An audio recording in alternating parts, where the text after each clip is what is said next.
ಒಬ್ಬರು ಸಂತರಾಗಿ ಹೋದರು. ತಮಗೆ ಗೊತ್ತಿರಬೇಕು, ಗುಜರಾತದಲ್ಲಿ ಬಹಳ ದೊಡ್ಡವರು, ನರಸಿಂಹ ಮೇಹತಾ, ಬಹಳ ದೊಡ್ಡ ಸಂತರು. ಅವರು ಸಣ್ಣವರಿದ್ದಾಗ ಈ ಘಟನಾ ನಡೀತು. ಅವರ ಅಣ್ಣನ ಹೆಂಡತಿ ಇಬ್ಬರು ಕೂಡ ಹುಡುಗ ಇದ್ದ ನರಸಿಂಹ. ತಾಯಿ ತಂದೆ ಎಲ್ಲ ಇರಲಿಲ್ಲ. ಇವರು ಕೂಡ ಇರೋ ಪ್ರಸಂಗ ಬಂದಿತ್ತು.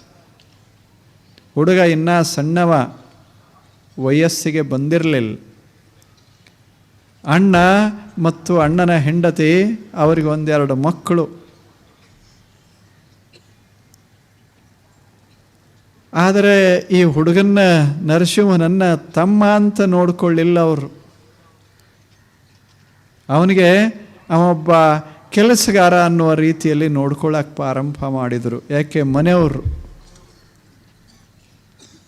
ಅವನಿಗೆ ದಿನದ ತುಂಬ ಕೆಲಸ ಕೊಡ್ತಿದ್ರು. ಎಲ್ಲರಿಗಿಂತ ಮುಂಚೆ ಏಳಬೇಕು, ಎಲ್ಲರಿಗಿಂತ ತಡ ಮಾಡಿ ಮಲಗಬೇಕು,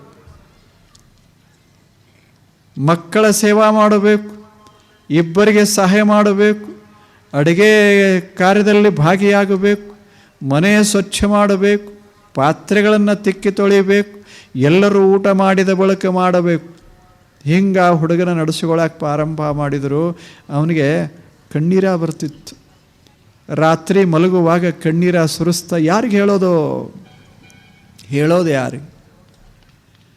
ಯಾರ ರಕ್ಷಣೆ ಮಾಡಬೇಕಾಗಿತ್ತೋ ಅವರೇ ಹೀಗೆ ಮಾಡುವಾಗ ಹೇಳೋದು ಯಾರಿಗೆ? ಹುಡುಗ ಸುಮ್ಮನೆ 10 ವರ್ಷದ ಬಾಲಕ ಕಣ್ಣಲ್ಲಿ ನೀರು ತಂದು ಸುರಿತಾ ಇತ್ತು. ಹಾಸಿಗೆ ತೋದು ಹೋಗ್ತಿತ್ತು. ದಣಿವ ಆಗ್ತಿತ್ತು. ಆದರೆ ದಣಿವ ಆಯ್ತಲ್ಲ ಅಂತ ಬೆನ್ನ ಮೇಲೆ ಕೈ ಇಟ್ಟು ಸಮಾಧಾನ ಮಾಡೋರು ಯಾರೂ ಇರಲಿಲ್ಲ. ಯಾವ ವಯಸ್ಸಿನಲ್ಲಿ ಅಂಥವ್ರು ಬೇಕೋ ಅದೇ ವಯಸ್ಸಿನಲ್ಲಿ ಇರಲಿಲ್ಲ. ಹಸಿವ ಆಯ್ತೇನು ಅಂತ ಯಾರ ಮುಂದೆ ಹೇಳೋದು? ಯಾರು ಕೇಳುವವರು? ಏನು ಎಲ್ಲರೂ ಊಟ ಮಾಡಿದ ಬಳಿಕ ಉಳಿತೋ ಅದನ್ನು ಆತ ತಿನ್ನಬೇಕಾಗಿತ್ತು. ಹೆಂಗೆ ವರುಷಗಳ ಕಳೆದು ಹುಡುಗನಿಗೆ ಬಹಳ ಮಾನಸಿಕ ನೋವಾಗಿತ್ತು. ಒಂದು ದಿವಸ ಮಲಗಿದ್ದ. ಅವನಿಗೆ ಒಂದು ವಿಚಾರ ಬರ್ತಾ ಇತ್ತು, ಸಾಕಪ್ಪ ಇದೇನದ ಜೀವನ. ಮಲಗುವಾಗ ದೇವನನ್ನು ಪ್ರಾರ್ಥಿಸಿದ. ಮತ್ತು ಯಾರೂ ಇಲ್ಲದಾಗ ದೇವ ಅದಾನ ಬಿಡಾನ ಪ್ರಶ್ನೆ ಇಲ್ಲ. ಯಾರೂ ಇಲ್ಲದ ಬಳಿಕ ದೇವನೇ ಗತಿ ಅಲ್ಲೇನು? ಹುಡುಗ ಹಾಸಿಗೆ ಮೇಲೆ ಕೂತ್ಕೊಂಡು ಸುಮ್ಮನೆ ಹಾಸಿಗೆ, ಅದು ಹರಿದ ಚಾಪೆ ಹಾಸಿಗೆ, ಅದರ ಮೇಲೆ ಕೂತು ಪ್ರಾರ್ಥನೆ ಮಾಡಿದ. ಭಗವಂತನನ್ನು ನೆನೆಸಿದ. ನೋಡಪ್ಪ, ನೀನೇ ಕಾಪಾಡೋದು. ಕಷ್ಟ ಯಾರ ಮುಂದೆ ತೋಡ್ಕೊಳ್ಳಿ ಹೇಳು?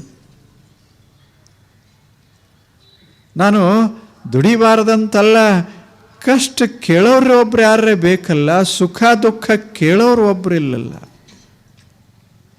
ಹೇಗೆ ಆಗ್ತದೆ? ನೀವು ಪ್ರಯೋಗ ಮಾಡಿ ನೋಡಬೇಕು. ಒಂದು ದಿವಸ ಯಾರೂ ನಿಮ್ಮನ್ನು ಮಾತಾಡಿಸದೇ ಇದ್ದರೆ ಹೆಂಗಾಗ್ತದೆ? ಹಂಗೆ ಹುಡುಗನಿಗೆ ಬಹಳ ನೋವಾಗಿತ್ತು. ಆ ದಿವಸ ಕಣ್ಣೀರ ಸುರಿಸಿ ಮಲಗಿದಾಗ ಅವನಿಗೊಂದು ಕನಸ ಬಿತ್ತು. ಕನಸಿನಲ್ಲಿ ಭಗವಂತ ಭೇಟಿಯಾದಂಗಾಯ್ತು, ಪರಮಾತ್ಮ ಭೇಟಿಯಾದಂಗಾಯ್ತು. ಆ ಬಳಿಕ ಹುಡುಗ ಎದ್ದು ವಂದಿಸಿದ. ಆವಾಗ ಹುಡುಗನನ್ನು ಕೇಳ್ತಾನೆ, ಬಹಳ ದುಃಖಿಯಾಗಿದೆಯಲ್ಲ, ನಿನಗೇನು ಬೇಕು ಹೇಳು, ಕೊಡ್ತೀನಿ ಅಂತ ಕೇಳ್ದ. ಇದು ಘಟನಾ, ಇದು ಕನಸಿನೊಳಗೆ. ಆವಾಗ ಹುಡುಗ ಹೇಳ್ದ, ನಾನು ಸಣ್ಣವ, ನನಗೇನು ಬೇಕಂತ ನನಗೆ ಹೆಂಗೆ ಗೊತ್ತಾಗೋದು? ಅದಕ್ಕೆ ನೀನೇ ನನ್ನ ಹಿತೈಷಿ, ನನಗೇನು ಬೇಕು ಅನ್ನೋದನ್ನು ನೀನೇ ವಿಚಾರ ಮಾಡಿ ಕೊಡು ಅಂದ. ನಾವಾಗಿದ್ದರೆ ಲಿಸ್ಟ್ ಕೊಟ್ಟು ಬಿಡಬಹುದಾಗಿತ್ತು. ಅವಾಗ ದೇವರು ಹೇಳಿದ, ಅಲ್ಲ ನೀನು ಏನಾದರೂ ಬೇಡ್ಕೋ, ನಿನಗೆ ತಾಪಾಗ್ಯದಲ್ಲ, ಯಾರ್ಯಾರು ನಿನಗೆ ತೊಂದರೆ ಕೊಟ್ಟಾರ ಅವರಿಗೆ ಶಿಕ್ಷೆ ಆಗಂಗೆ ಬೇಡ್ಕೋಬಹುದು. ನಿನಗೊಂದು ಮನೆ ಬೇಡ್ಕೋಬಹುದು, ಒಂದು ಹೊಲ ಬೇಡ್ಕೋಬಹುದು, ಸಂಪತ್ತ ಬೇಡ್ಕೋಬಹುದು, ಸ್ವತಂತ್ರ ಆಗಬಹುದು, ಬೇಡ್ಕೋ ಅಂದ. ಅವಾಗ ಹುಡುಗ ಹೇಳ್ದ, ನಮ್ಮ ಅಣ್ಣಗೆ ಸಂಪತ್ತದ, ಆದ್ರೆ ಅವ ಹಿಂಗದಾನ, ಅಂದ್ರೆ ಸಂಪತ್ತು ಬಂದರೆ ಹಿಂಗೆ ಆಗತಾರ ಅಂತ ನನಗೆ ಅನಿಸ್ಯದ, ಅದಂತೂ ಬೇಡಪ್ಪ ಅಂದ. ಇನ್ನು ಮನೆ ಅಂತದ, ಅದೇ ಮನ್ಯಾಗ ಅದೇನಿ, ಕಣ್ಣೀರ ಸುರಿಸ್ತಾ ಇದೇನಿ, ಇವ್ಯಾವು ಬೇಡ ನನಗೆ ಒಳ್ಳೆಯದಾಗಬೇಕು, ನನ್ನ ಜೀವನ ಸುಂದರ ಆಗಬೇಕು, ಹಂಗೆ ಒಂದಿಷ್ಟೇನಾದರೂ ನನ್ನ ದುಃಖ ಕಡಿಮೆ ಆಗುವಂಗೆ ಒಂದಿಷ್ಟೇನರೇ ಕೊಡು ಅಂದ. ಇಲ್ಲ ನೀನೇ ಬೇಡಬೇಕು ಅಂತ ದೇವರು. ಆ ಬಳಿಕ ಇವ ಬೇಡ್ದ. ಏನು ಬೇಡ್ದ? ಎಷ್ಟು ಮಜಾದಾಗ ಹೇಳ್ತಾರೆ, ಎಷ್ಟು ಮಜಾ ಬೇಡ್ದ. ಪರಮಾತ್ಮನೇ ನೀನು ಕೊಡಬೇಕು, ನಾ ಕೇಳಿದ್ದನ್ನು ಅಂದ. ಅವು ಕೊಡ್ತೀನಿ ಅಂದ. ನಿನಗೆ ಯಾವುದು ಪ್ರಿಯವೋ ಅದನ್ನು ನನಗೆ ಕೊಡು ಅಂದ.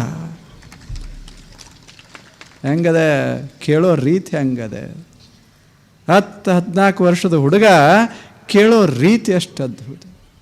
ಪರಮಾತ್ಮನೇ ನಿನಗೆ ಯಾವುದು ಪ್ರಿಯವೋ ಅದನ್ನು ನನಗೆ ಕೊಡು ಅಂದ.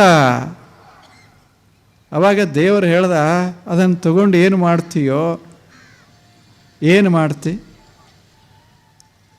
ಅವಾಗ ಹುಡುಗ ಅಂದ, ಅಂದ್ರೆ ನಿನಗೆ ಯಾವುದು ಪ್ರಿಯ ಇಲ್ಲ ಅನ್ನೋದನ್ನೇ ಕೊಡ್ತಾ ಇದೆ ಅಂದಂಗೆ ಆತಲ್ಲ. ಈಗ ಜಗತ್ತಿಗೆಲ್ಲ ಕೊಟ್ಟಿದ್ದು ನಿನಗೆ ಪ್ರಿಯ ಇಲ್ಲದ್ದೇ.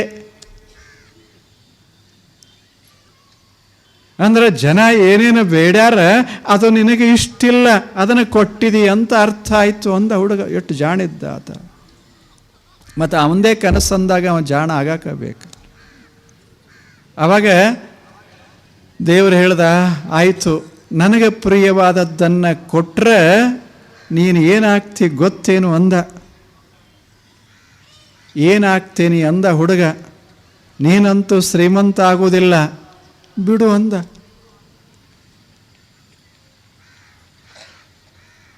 ನೀನು ಅತ್ಯಂತ ಸುಖಿ ಆಗ್ತಿ ಅಂತೋದು ಆಗೋದಿಲ್ಲ, ನನಗೆ ಬೇಡ ಅಂದ. ನಿನಗೆ ಪ್ರಿಯ ಇತ್ತು ಅಂದರೆ ಅದು ನನಗೆ ಕೆಟ್ಟ ಹೆಂಗೆ ಮಾಡ್ತದೆ ಹೇಳು, ನಿನಗೆ ಯಾವುದು ಪ್ರಿಯದ ಅದನ್ನು ನನಗೆ ಕೊಡು ಅಂದ. ನೀ ಕೊಡ್ತೇನಂತ ಹೇಳಿದಿ, ಕೊಡು ಅಂದ.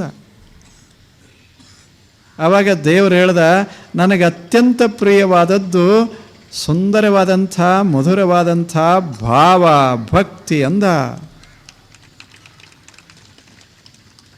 I love the love.